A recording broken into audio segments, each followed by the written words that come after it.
I guess. Good afternoon, Drake. How you doing? I'm doing well. How are you? I'm doing good. Doing good. I appreciate you taking the time to sit and talk with me today.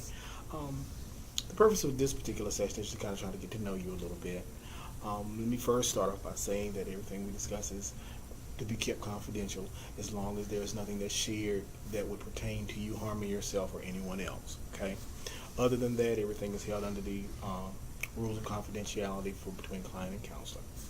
Could you start off by telling me how you came to be a client of vocational rehabilitation? Well, it all started when I was in my senior year at high school. I was in my resource class when Miss Danzy came in and offered the services to us as students.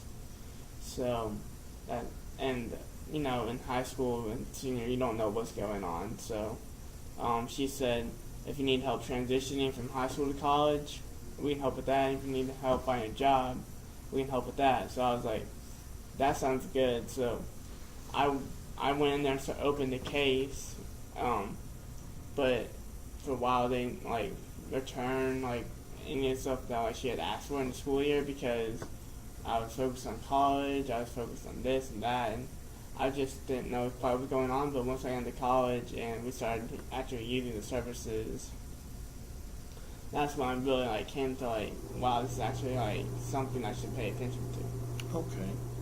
Now normally, in order to receive services with vocal rehab, you have to have some type of certified disability.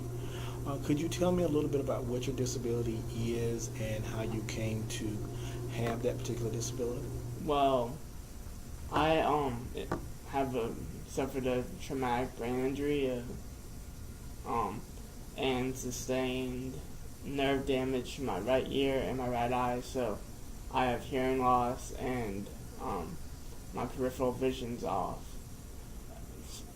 My motor skills were affected, but I got that bad. So it all happened when I was coming back for school for third grade, and I was involved in the 15-car pileup. Our car was, and the car behind us crashed into the back of us, and I smashed my head against something. I don't know. I was kind of not paying attention at that point, but I was told that my skull was crushed between the TV and the bench of the car. Okay. And I was rushed to intensive care unit in Asheville, North Carolina, via helicopter and stuff. So that's kind of how the accident happened and what I remember from it. Okay. Thank you for sharing that. With having such a traumatic brain injury, what do you remember your family telling you about what the doctor said as far as your physical rehabilitation, motor skills, being able to retain your memory, things of that nature? What did the doctor tell your parents?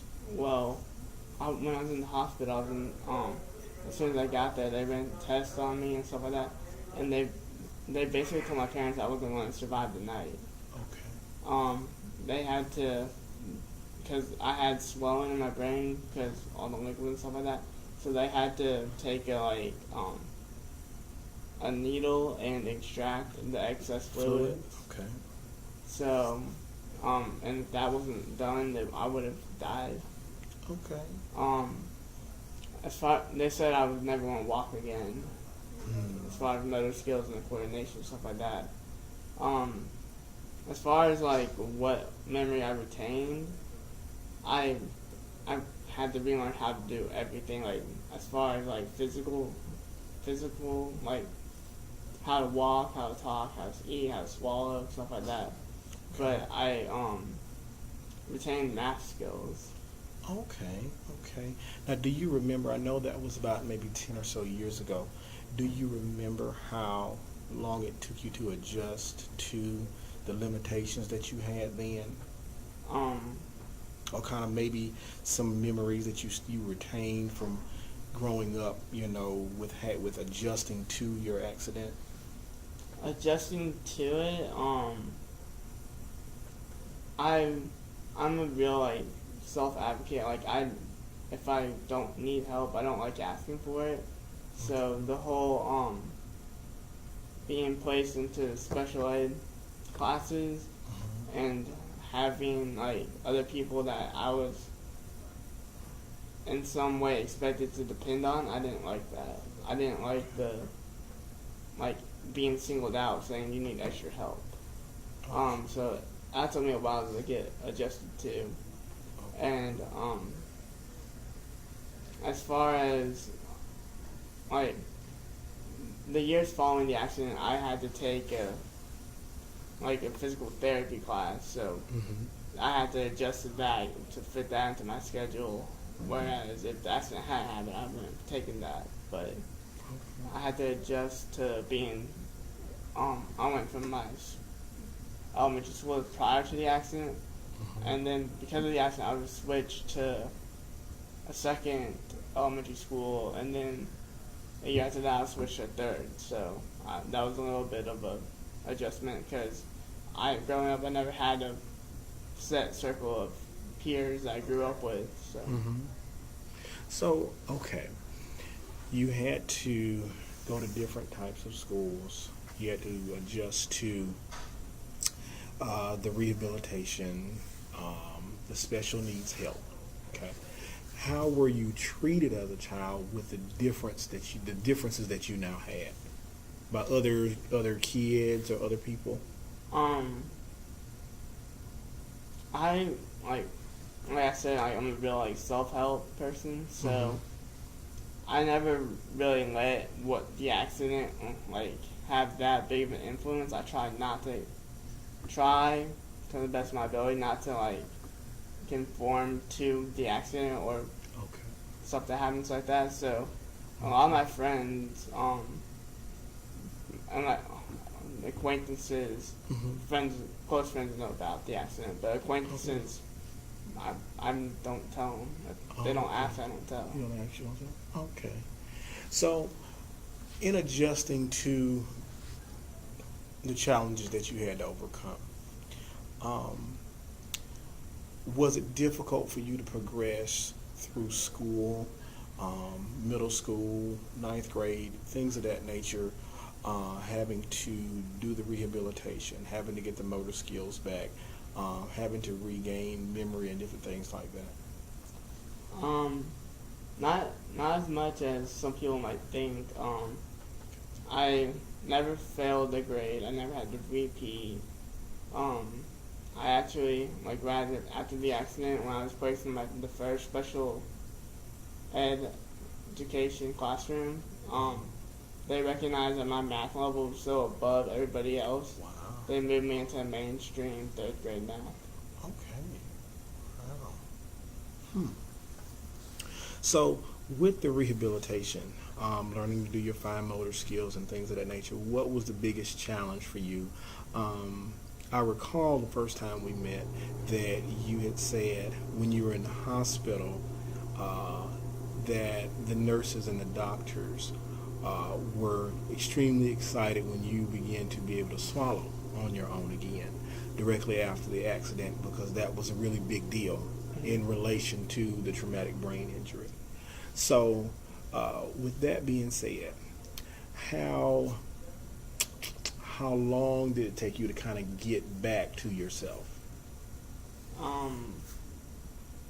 I would say probably about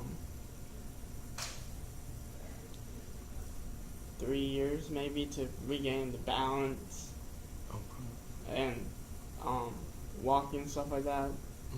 And so it took me 3 years to get back on track with where I should be. And after the 3 years, because when the accident happened when I was 9, because I probably got out of the hospital when I was 10 or so, and then 3 years to regain my balance, and so that would make me 13. And then for the next few years I did school, and then at 15 I started to dance. Oh, so okay.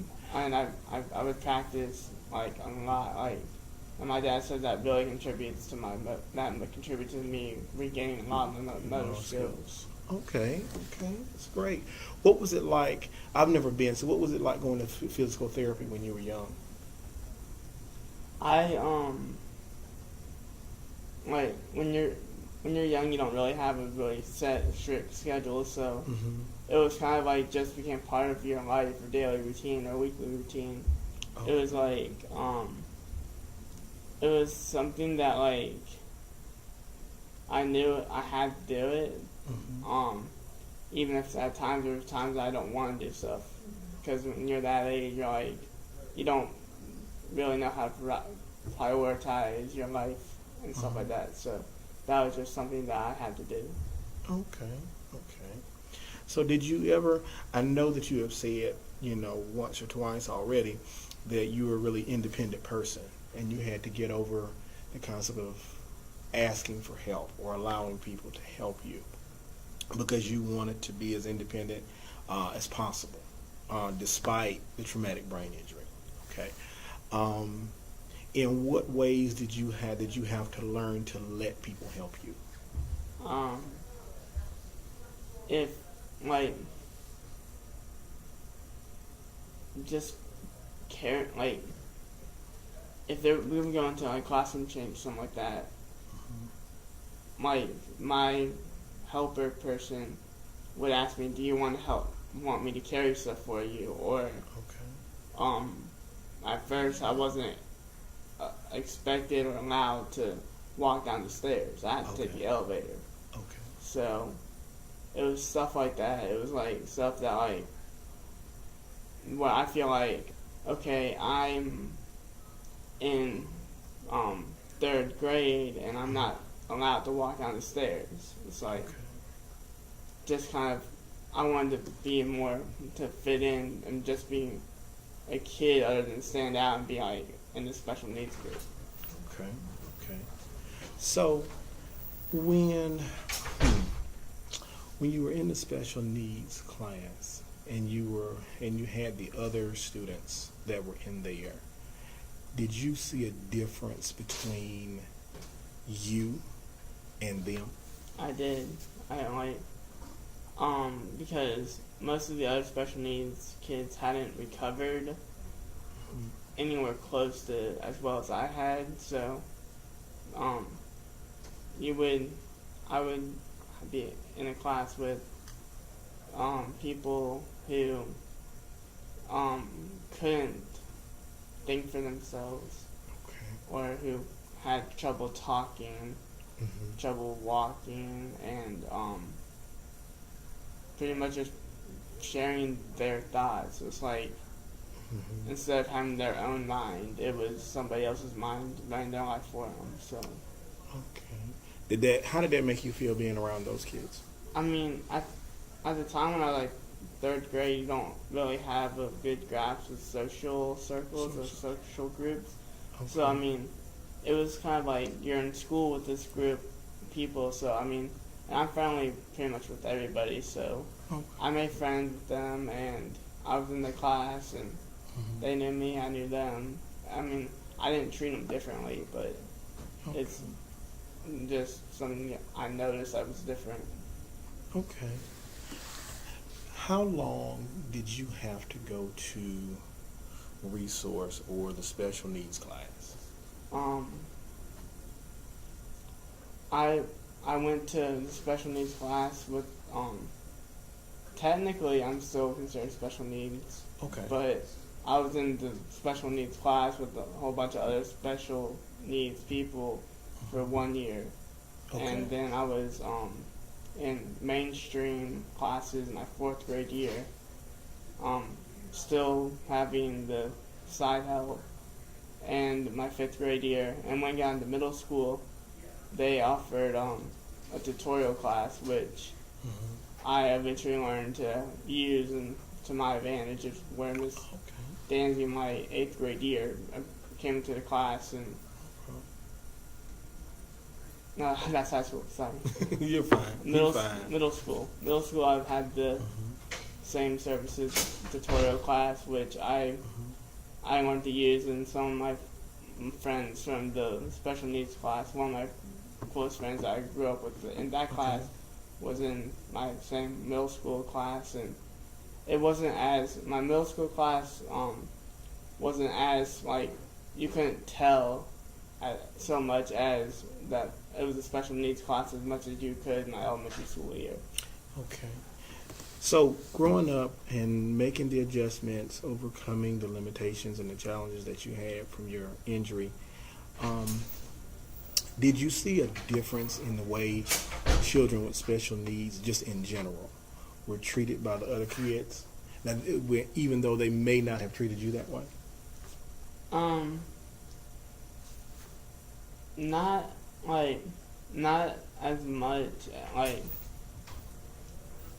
it might have gotten when they were, because, elementary through middle school, kids are ruthless. Like, I mean, they'll just talk about people, but as you got older, the respect for the kids with special needs got more and more, to the point in high school where, like, if somebody picked out a special needs kid and tried to make fun of them, something, like, other people would jump in and defend them. Okay, got you. So, did you ever have any issues with anybody saying anything out of the way to you? No, I didn't, because I had recovered so well that just by looking at me or talking to me, you wouldn't be able to tell. Okay. So, I tried as much as I could to fit into just the normal group of kids, without being singled out. Okay. With your rehab, with your physical therapy, with your resource, even going to the special needs class, all of these things came together to help you get back on your feet. And once you were up and running again, doing well in school, what, if any, struggles or limitations did you have academically, as kind of like a side effect or a result from the injury? Well, due to my nerves, hearing loss, and eye vision, it was in my IEP that I was supposed to be seated to the right of the instructor, so that the instructor's over here, it goes to my left ear, which is my good ear. As far as I would have to, it said I'd be allowed to, like, extra time on tests, which I needed somewhat. Okay. I mean, because I was supposed to take my time, which that's just processing. My brain needed more time to process stuff, so it was allowed for me to have instructions repeated and time out of tests and stuff like that. Okay. Now you mentioned processing. Since the traumatic brain injury, have there continued to be any issues with processing, like it may take a little bit longer to read something or to understand what something is saying, not so much that you don't understand what it's saying, but a little bit longer for you to be able to put, say, all of the pieces together so you can give the right answer? Yes. Many times, like, someone will say something, and it'll just take me a little bit longer than everybody else to understand what they're trying to say, or like what they want me to do. So that's something that I just have to, like, after they say something, I just have to, like, just kind of stand there for a second, think about what they said. Okay. Does that get frustrating sometimes? Sometimes it does. Okay. Go ahead. Were you gonna say something? Especially like when people around me get their instructions faster than I do. That's frustrating to me. Okay. How do you deal with it?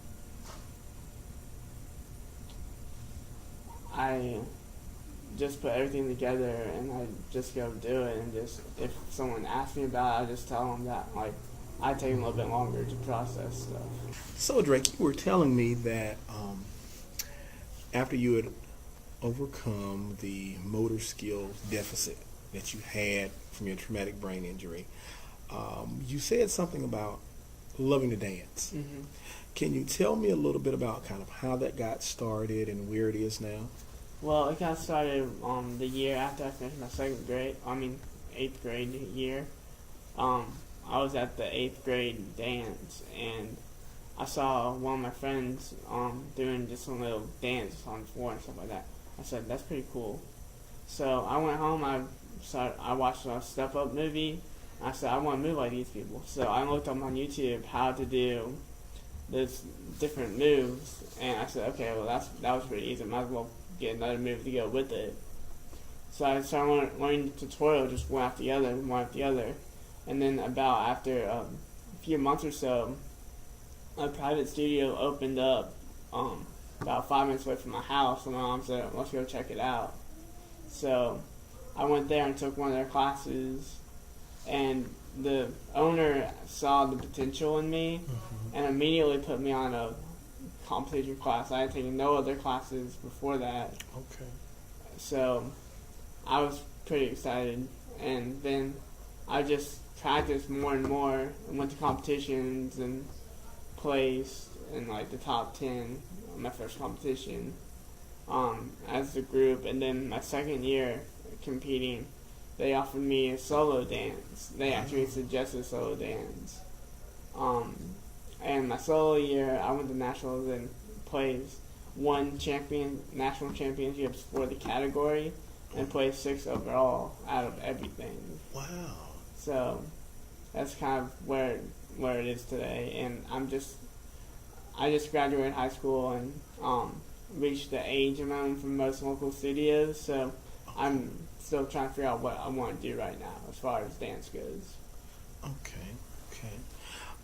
When you were talking to me earlier, you had mentioned that you're processing verbal or written information is a little bit slower, and so it takes you a little bit longer to understand what people are saying. Is there a difference in your processing when it comes to dance? There is, because my dedication in dance is that I practice it over and over and over. So in the classroom, there's some moves I don't get as fast as the other people, but I go home and I practice it, and I do it so much it becomes muscle memory to the point of where I surpass everybody else in the class. Okay. So it's more of like, it gets a muscle memory to where I don't even have to think about it. I just do it. So there is a difference between like academic stuff and dance. Okay. Dance is easier for me to catch on to and latch on to and excel in. Okay. Let me ask this. You just said something about how you will practice until it becomes second nature and you end up surpassing everyone else in the class. Have you noticed that since your accident, or was it before your accident, that you had this desire to be the best, or to prove that your accident wasn't going to limit you? Or did the accident push you to be that type of person? Before the accident, not so much, because I was like 8 years old. When you're 8 years old, you don't know what you want to do. Yeah. You know, 8-year-olds say, I want to sing, and then the next month they want to dance, and then the next month they want to do gymnastics. Okay. And after the accident, I picked up guitar, and I immediately following the accident, I picked up guitar and started doing that. And I said I wanted to be the best, but I didn't have the desire to be the best. I would practice, I would get good, but I'm not great. Okay. When I was about 15, I started to listen to like music, and I noticed that like I could feel the rhythm of the beat like Okay. in me. So when I started dancing, that's kind of what drove me. I was like, Mm-hmm. it was just so much fun that like it wasn't it wasn't a competitive person, competitive thing. I'm a very competitive person, but it was more of a this is fun and I get enjoyment out of doing it instead of people going home and saying, okay, I have this competition coming up and I have to practice this. I might as well do it. Mm-hmm.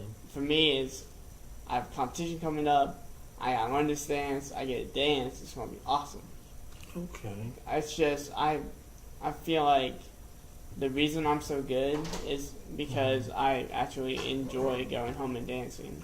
Mm. Like I was, other people in the class are good. Like some like they're really high skill level, but I was talking to one of them at my competition, and I said like I was asking them something about their training, like what they do, and I said like, how often do you like just go home and dance? Mm-hmm. And they're like, I don't really do it like at all. I was like, oh, okay, so you don't go home and like train hour after hour to get something. So Mm. that's just something I've noticed is like why I'm at such the high level I am. Mm-hmm. Also because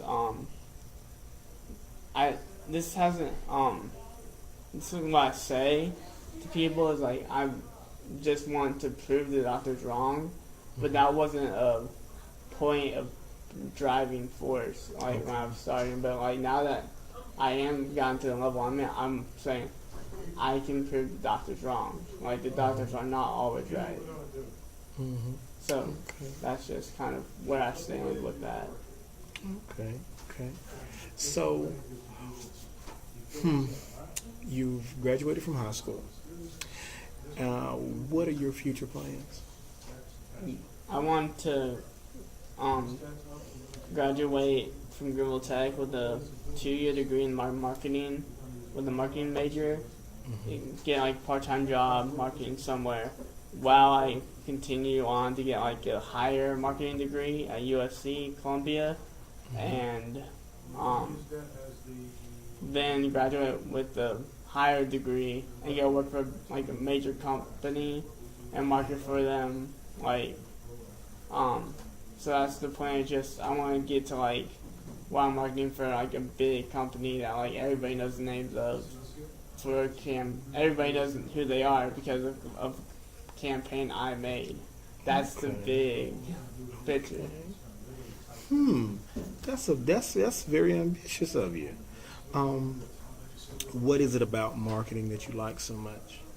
Marketing, I think, like it allows you to be creative, which I love being creative, like dance and making my own moveset and stuff like that. It allows me to be creative, and I don't like jobs that like people are just like, okay, this is what you do, this is how you do it, you do it this way every time, and it'll work out.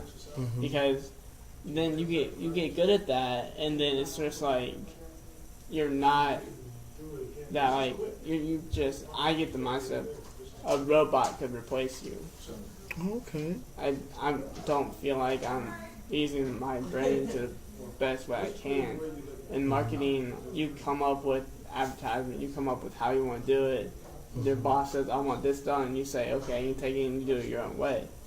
And I like that. I like being creative. Okay. So, we've come from having the injury to the recovery. We've come from you telling me when the injury first occurred, the doctor said that they didn't think you were going to make it if they hadn't removed the fluid from your brain, from the swelling.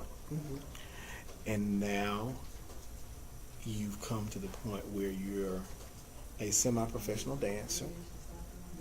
You graduated with your academic diploma, not a vocational diploma. Okay. You're at Greenville Tech pursuing your associate's degree to go on to transfer to get your bachelor's degree in marketing. That is an amazing accomplishment, sir. Thank you. That is an amazing accomplishment and the reason I say that is because there are so many individuals who have had traumatic brain injuries, and the biggest accomplishment that they've been able to make is being able to feed themselves again, Yeah. or being able to walk again. And so, I consider, that to be an awesome thing for you to be able to have completed not only your coursework for high school, going into coursework for college, but just emotionally and mentally being able to deal with the limitations and not letting it stop you from where you're going. That's why one of the biggest reasons I wanted to interview you, because, you have an amazing story. Have you ever thought about sharing your story with other people that have had traumatic brain injuries? Actually, I didn't follow through with it because I didn't have a way to get in contact with her. But I was at Nationals one year, and there was a billboard up talking about this girl who suffered an accident, who basically, I don't know the extent of her accident, but was basically in the same position I was in. It's like except she was a dancer prior to her accident, and she was talking about, the billboard was talking about how she had to recover, relearn how to do basically everything, and would learn to become a dancer again. And I made it, I said, that's somebody I should share my story with. And I've shared my story with mostly my dance, people on my dance who I respect. I'll share my story with because it's just so, I find it inspiring to me to let them know how far I've come. And because, like I said, if you just look at me or talk to me, you wouldn't know that an accident happened in the past. So for them to be like, oh wow, this kid's really good at dance, and then for me to go back and tell them, oh yeah, this happened in my past, it just really blows them away. Yeah, it blew me away. That's why I was very grateful for you to take the time to talk to me, to share your story, because there's so many people that have had injuries, whether it be paralysis, traumatic brain, whatever the case may be, and are struggling with adjusting to their injury, and for you to have excelled as much as you have just in a short time. How old are you? I'm 19. You're 19. So this happened when you were... The accident happened when I was 9. You was 9. So in 10 years, you were able to overcome these obstacles. And these weren't small obstacles. These were hurdles, Yeah. You went from, having a party because you could swallow, Yeah. to being in dance competitions. I mean, that in itself is amazing. It is amazing, Drake. And I thank you for sharing your story with me. It it floors me every time I think about it. Yeah. It really does. And so, and I wish you all the best for your future, for your competitions. Please, keep me posted. Okay. I'd love to come and see you. And that's, especially, academically as well. Okay. I love to hear about how you continue to jump those hurdles in spite of, because that is something really awesome. Okay? Thank you. Thank you. Thank you, sir.